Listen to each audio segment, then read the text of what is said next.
Welcome to your in-depth weekly forecast for week commencing the 22nd of July for the Sun or the Ascendant. If you've yet to do so, I'd be very grateful if you subscribe to my channel. This month has been rather intense to say the least, but from all the emotion that's been generated by the eclipses, we now move into the sunshine. Because on Tuesday of this week at 3:50 BST, the Sun makes its way into the sign of Leo. This is, if you like, it coming home. The Sun governs the sign of Leo. It's its ruling planet, inverted commas. Of course, the Sun is a luminary. This is an opportunity for us all to fire up our passions. But there's more this week because Mars, the planet of drive, in the sign of Leo, is forging an absolutely awesome angle to Jupiter.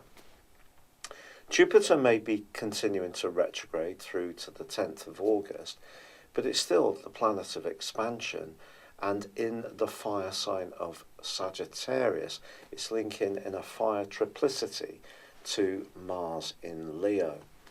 When Mars and Jupiter get together, they're asking us to be as optimistic as possible, to really be much more on the front foot, to initiate, to be proactive.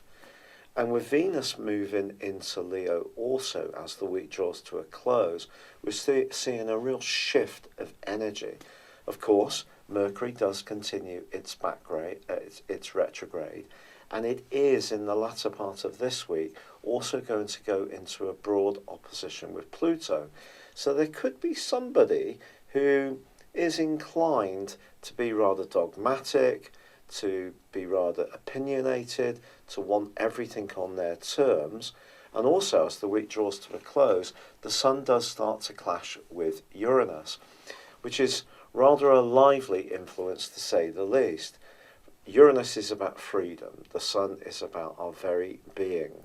So it's possible that when it comes to the way that we want to enjoy life, which is essentially what Leo is encouraging us to do, we may find ourselves being much more impulsive. This could be around our love life, it could be around food and drink, it could be about just burning the midnight oil. But some kind of rebelliousness or impulsiveness is definitely possible at the end of this week.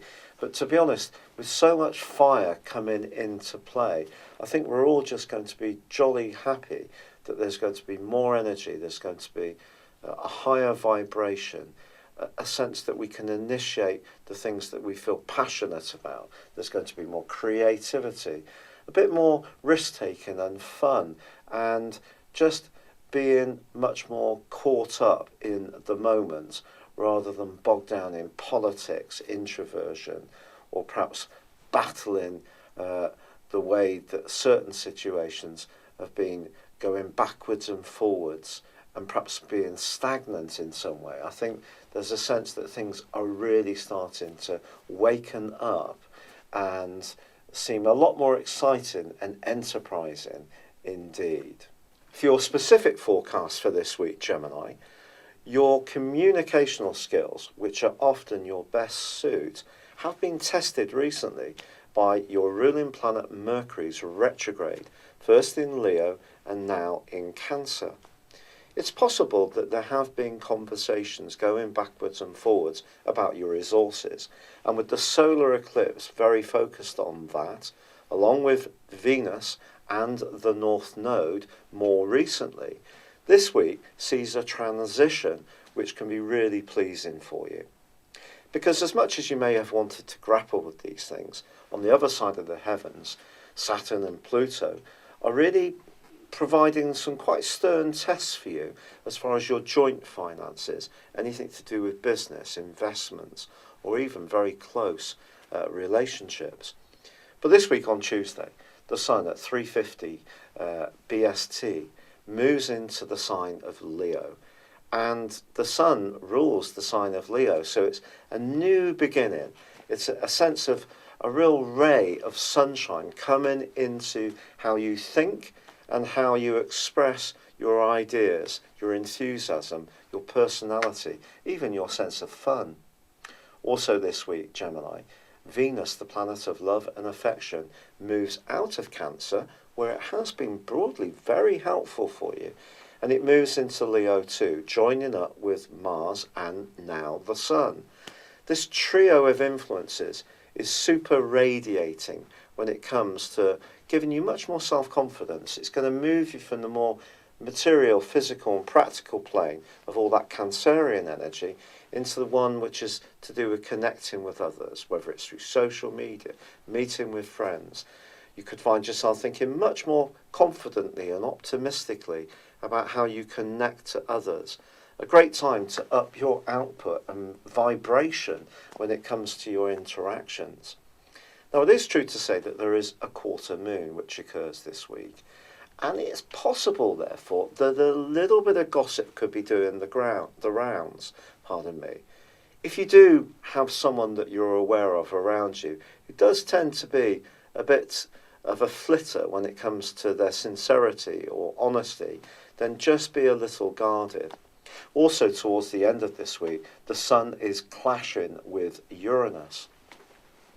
Now, Uranus is very much about freedom, and of course now it's in your sector of secrets. And so again, I think that this particular aspect, once more, can bring some information into the open, which may happen in a rather sudden way.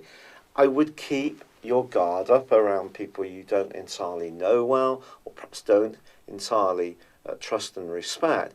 But equally, it could be you who says something, perhaps in a more impulsive way, that just cuts through to the truth of a situation. And perhaps somebody does need telling the truth. So as much as you may be optimistic, more upbeat with this Leo energy emerging, there could be the need to just deal with some politics still as well.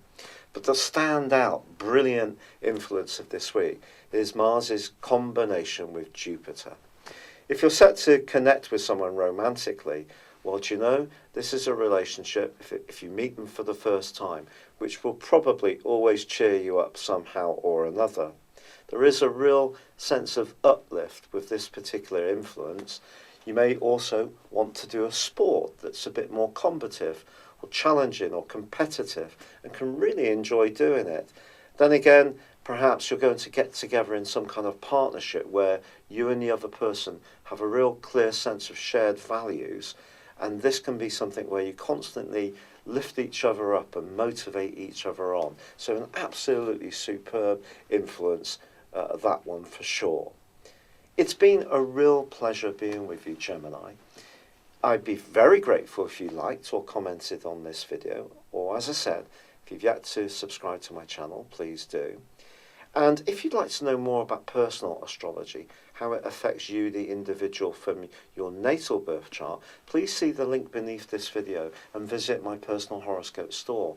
I have lots of products there that can provide so much illumination. But for now, good luck and goodbye for now.